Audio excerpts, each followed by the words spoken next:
Este é o Boeing 747 da KLM, um dos maiores aviões de sua época. Em uma tarde de 1977, ele estava pronto para decolar com 248 pessoas a bordo. A aeronave havia saído de Amsterdã 9 horas antes, em um voo marcado por desvios e atrasos. A tripulação acumulava cansaço e o comandante, pressionado pelo tempo e pelas regras de jornada, queria sair dali rapidamente. Pouco antes, o jato havia recebido toneladas de querosene, quantidade suficiente para tornar a aeronave mais pesada e sua performance de decolagem mais exigente. Agora, com a visibilidade reduzida a poucos metros pelo nevoeiro denso, o comandante empurrou o manche para frente, levou os motores à potência máxima e iniciou a corrida de decolagem. O que ninguém na cabine sabia é que, à frente, oculto pela névoa, havia outro jumbo, o Boeing 747 da Panam, com 396 pessoas a bordo, ainda taxiando pela mesma pista. Dois aviões colossais, invisíveis um ao outro, compartilhando a mesma rota em meio à névoa e a segundos de desencadearem uma das maiores catástrofes da história da aviação.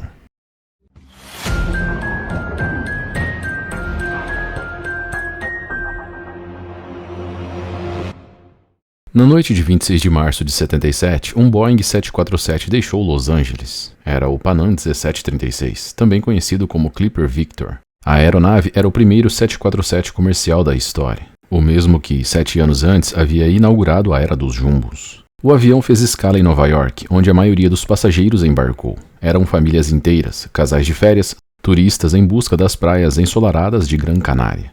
Para muitos, a viagem era sinônimo de descanso, para outros, um sonho guardado por anos. No comando estava o capitão Victor Grubbs, de 56 anos, um homem calmo, com mais de 21 mil horas de voo registradas.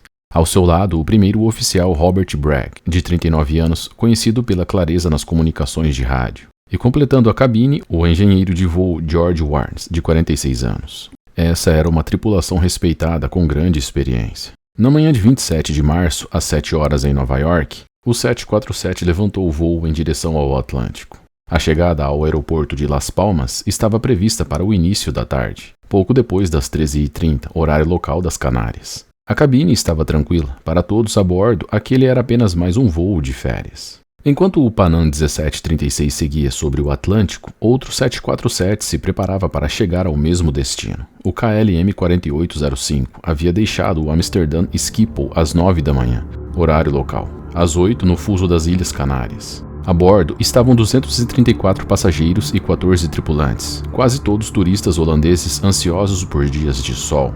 Mas a tripulação chamava a atenção por outro motivo. O comandante era Jacob Van Zanten, de 50 anos, o instrutor-chefe da KLM, o homem que treinava outros pilotos e que aparecia nos anúncios da própria companhia como a face da segurança. Ao lado dele, o primeiro oficial Klaas Meers, de 42 anos, e o engenheiro de voo Willan Schieder, de 48 anos. Para a KLM, o voo era mais do que transporte de passageiros, era a chance de demonstrar a pontualidade que definia a companhia. A pressão para manter o cronograma era alta. A tripulação sabia que havia limites de jornada e não queria estourar as horas de trabalho. Por volta das 13h30, horário local das Canárias, tanto o Panam quanto o KLM já estavam se aproximando de Las Palmas. No início da tarde de 27 de março de 77, enquanto dois Boeing 747, o Panam vindo do Atlântico e o KLM descendo pelo sul da Europa se aproximavam das Ilhas Canárias, o aeroporto de Las Palmas vivia seu movimento normal de domingo. Turistas europeus chegavam em massa, famílias britânicas, alemãs e holandesas lotavam o terminal. As Canárias eram o maior destino turístico da Espanha, vitais para a economia do país. Entre as malas e filas, vozes se misturavam em vários idiomas. O cheiro de flores frescas vinha de uma pequena loja instalada perto da entrada do saguão. Poucos minutos antes das 13h15, jornais locais e autoridades receberam uma ligação anônima. A voz rápida, com sotaque reconhecido, dizia que uma bomba estava prestes a explodir no terminal. Era o método típico pelo movimento da independência do arquipélago canário, grupo separatista que desde o início da década de 70 lutava pela independência das ilhas. Eles tinham o apoio da Líbia de Muammar Gaddafi e, em meio à instabilidade espanhola após a morte de Franco em 1975, intensificava os atentados. O objetivo não era matar em massa, mas espalhar medo e chamar atenção internacional para a causa. Para isso, o coração do turismo canário era o alvo perfeito. Às 13h15, a explosão atingiu o saguão. O artefato havia sido colocado horas antes, camuflado dentro da floricultura do terminal. O impacto foi devastador, estilhaços atravessaram o vidro, fragmentos de madeira voaram, fumaça e cheiro de pólvora tomaram o ar, passageiros feridos se arrastavam no chão. Apesar de tudo, ninguém morreu, mas o efeito psicológico foi imediato. Todos tinham a sensação de que qualquer lugar do aeroporto poderia esconder uma nova bomba.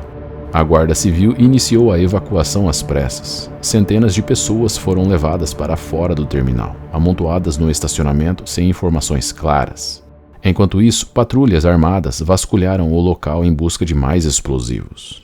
Minutos depois, outra ligação anônima chegou às autoridades. Uma segunda bomba poderia estar escondida em uma aeronave.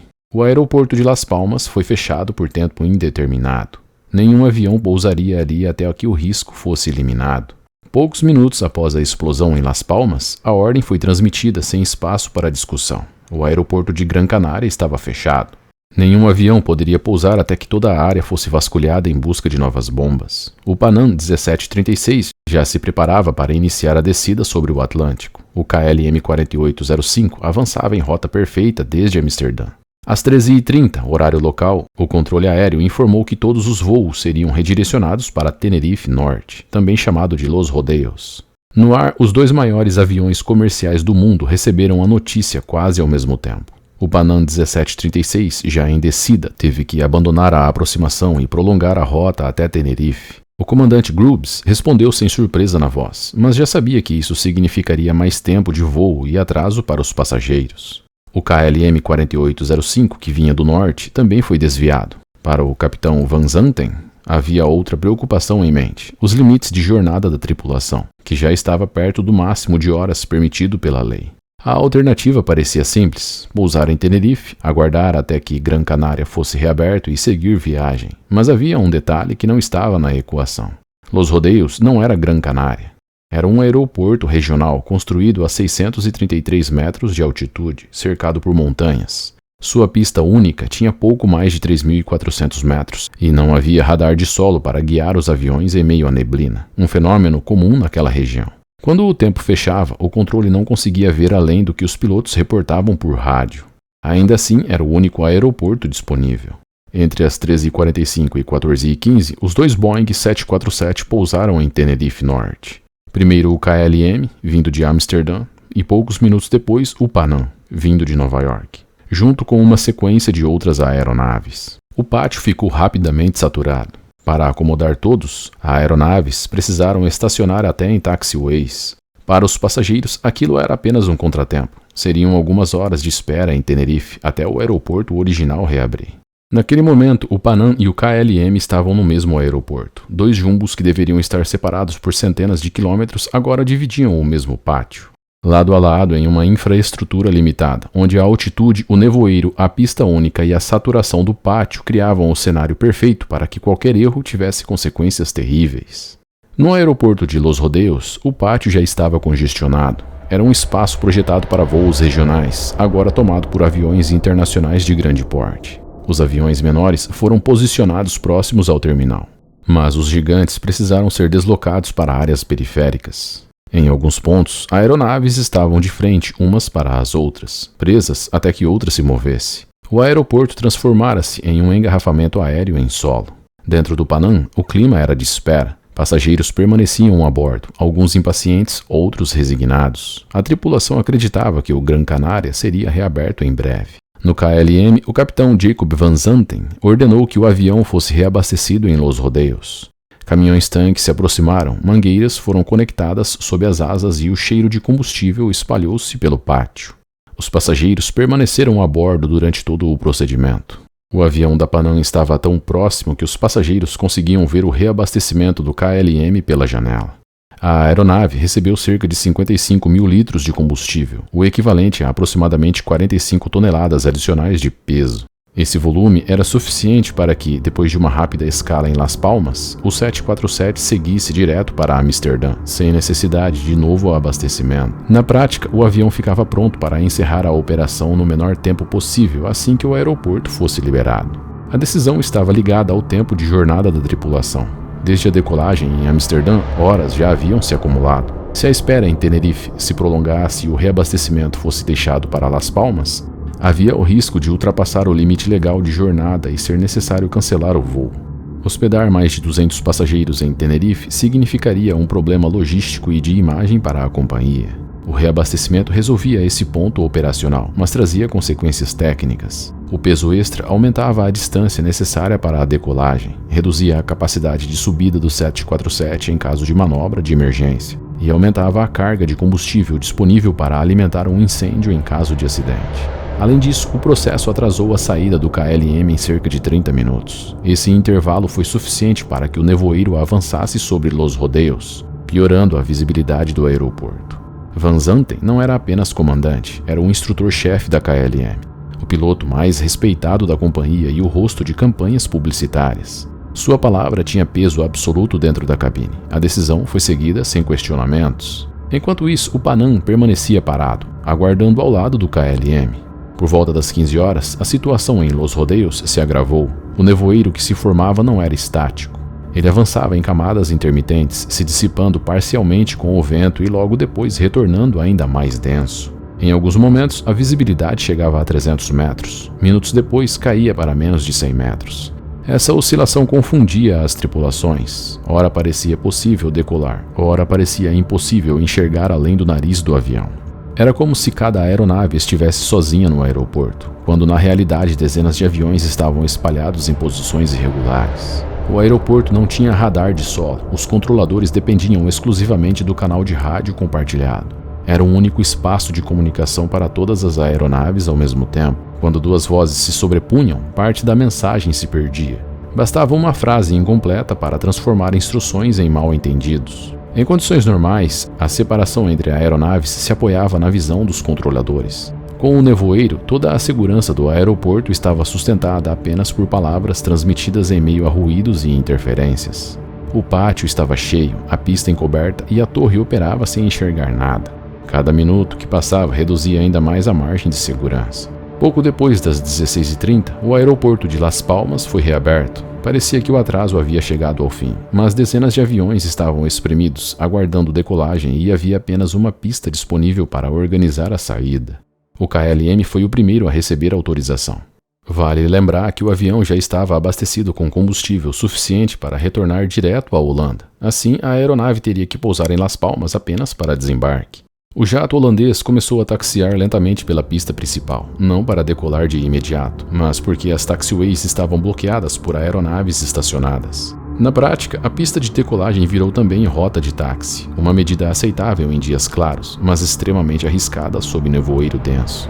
Logo atrás, o Panam recebeu instruções para seguir a mesma rota. A torre ordenou que o avião americano deixasse a pista na saída C3, uma interseção lateral que daria acesso a uma taxiway paralela. O objetivo era tirar o Panam da frente para liberar a pista, de modo que o KLM pudesse decolar primeiro.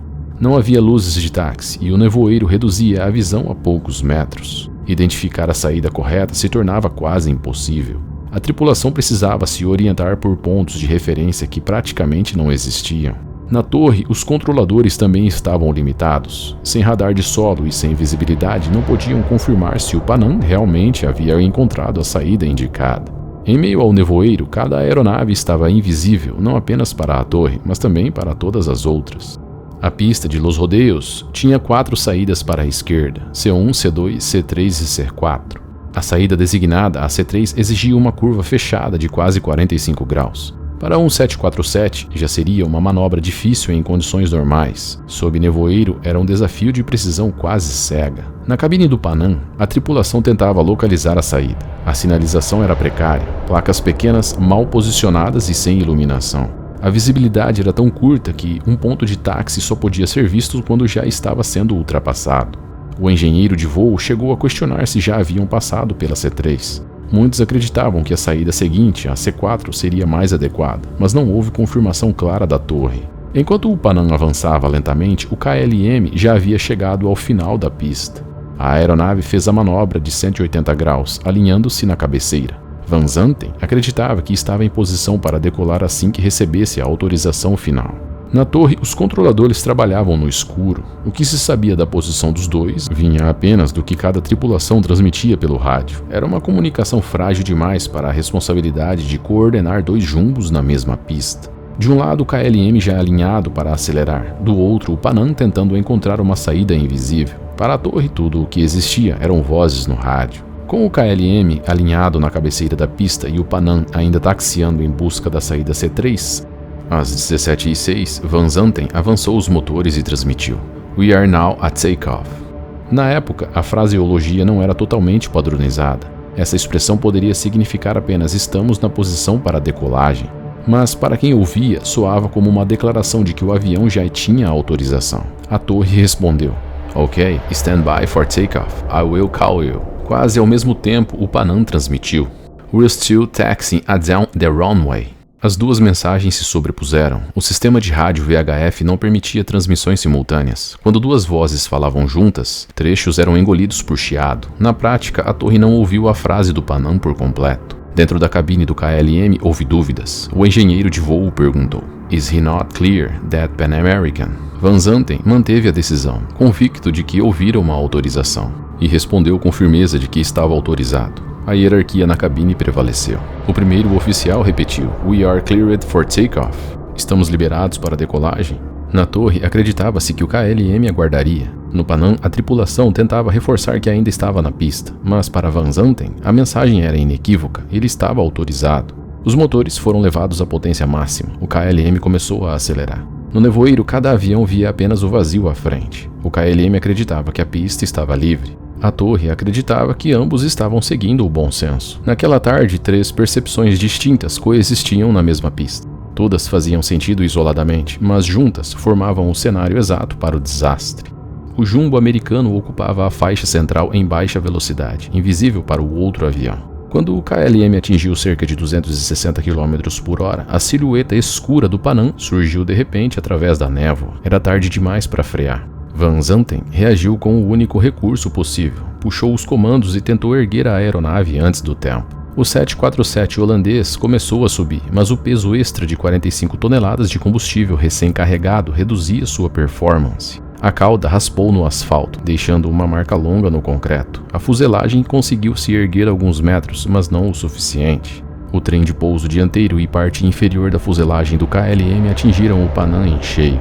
As asas da aeronave holandesa cortaram o topo da fuselagem americana, destruindo a cabine de comando e parte do convés superior. O KLM permaneceu no ar por alguns segundos após o impacto, já em chamas, até perder sustentação e cair violentamente a alguns metros adiante. A explosão foi imediata, alimentada pelo combustível recém-abastecido. Todos os 248 ocupantes do KLM morreram instantaneamente. No Panam, a destruição foi parcial. A fuselagem se rompeu, mas não houve explosão imediata. Dos 396 ocupantes, 61 conseguiram escapar correndo pela abertura criada no casco e atravessando o campo envolto em fogo. Os outros 335 morreram queimados ou presos nos destroços. O aeroporto inteiro tremeu com o choque. O som da colisão foi abafado pelo nevoeiro, mas o clarão das chamas pôde ser visto de longe.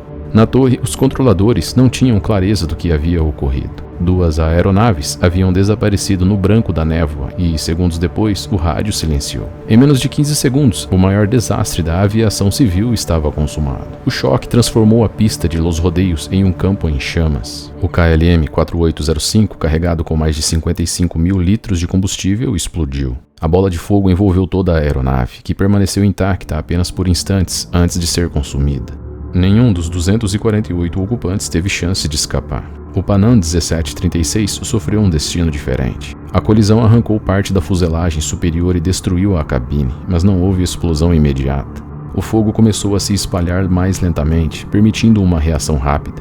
Passageiros abriram caminho pelas rupturas da fuselagem e correram para fora. Alguns escaparam pelas asas quebradas, pulando de alturas consideráveis. Outros atravessaram o interior em chamas até encontrar aberturas. Muitos estavam cobertos de combustível, mas conseguiram se afastar antes de serem atingidos pelas chamas. Cerca de 61 pessoas sobreviveram, correndo desorientadas pelo campo, cercada por neblina e clarões de fogo. O restante dos 335 ocupantes morreu preso ou queimado nos destroços. Na torre de controle, a reação inicial foi de confusão. O som da colisão chegou abafado. Controladores pensaram em um problema mecânico ou explosão de pneu. Só quando as comunicações cessaram e um clarão alaranjado rompeu a névoa é que perceberam a dimensão do que havia acontecido. As equipes de emergência enfrentaram um cenário impossível. O nevoeiro reduzia a visibilidade, o calor impedia a aproximação e o incêndio era alimentado por dezenas de toneladas de querosene. Os bombeiros concentraram esforços onde ainda havia possibilidade de sobreviventes, mas sabiam que não poderiam conter um incêndio dessa escala rapidamente.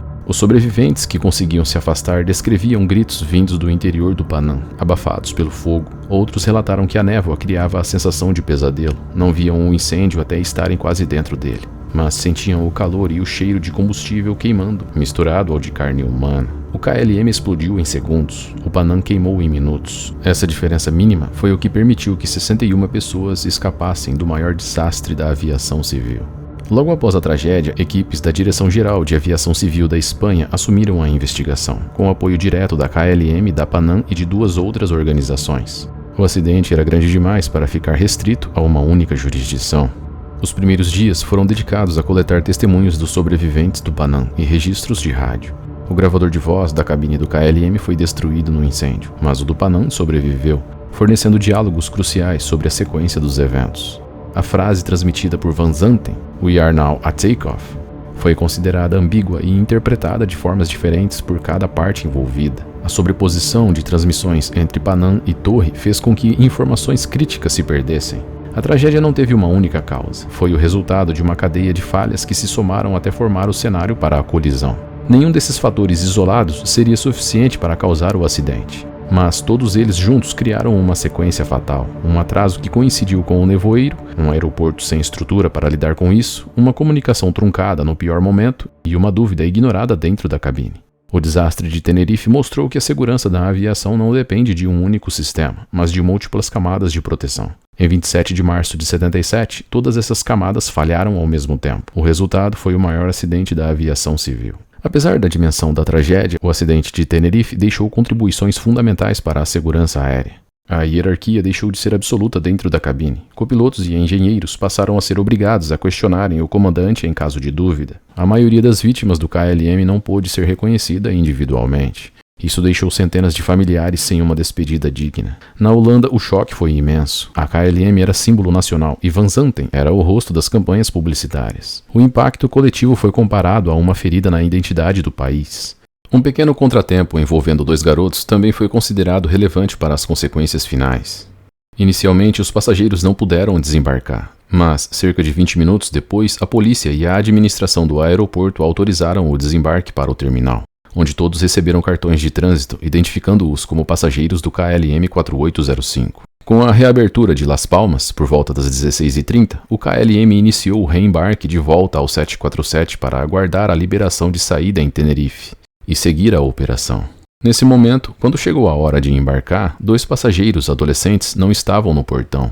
A equipe da KLM e do operador turístico começaram buscas no terminal, que estava superlotado pelos voos desviados. Minutos depois, os 2 foram localizados dentro do aeroporto e reembarcados, o que acrescentou atraso à preparação de partida. Depois de localizados e reembarcados, ambos seguiram no KLM 4805. Como não houve sobreviventes no 747 holandês, eles estão incluídos entre as 248 vítimas do KLM. A pergunta que fica é, se Van Zanten não tivesse abastecido, ele teria conseguido passar por cima do Panam? Alguns especialistas acreditam que, sem o peso extra do combustível, o 747 poderia ter ganho a altura suficiente para saltar o Panam, mas não é certeza. Mesmo vazio, um 747 tem inércia enorme. Se estivesse mais leve, o KLM teria tido maior capacidade de ganho de altura, e existe a possibilidade de que pudesse ter passado por cima do Panam, ou pelo menos reduzido a severidade da colisão. O fator mais decisivo foi o tempo gasto no abastecimento. Durante esse intervalo, o nevoeiro fechou de vez o aeroporto. Sem este atraso, é muito provável que o KLM tivesse conseguido decolar com visibilidade ainda aceitável. Isso poderia ter evitado a colisão, porque o Panam e a torre conseguiriam ver o 747 holandês se movimentando na pista. Hoje, mais de 4 décadas depois, Tenerife continua sendo uma referência obrigatória em qualquer curso de aviação. Se você chegou até aqui, obrigado por me assistir. Se você quiser ouvir mais histórias como essa em áudio, você pode acessar nossos episódios completos diretamente no Spotify. O link está na descrição do vídeo.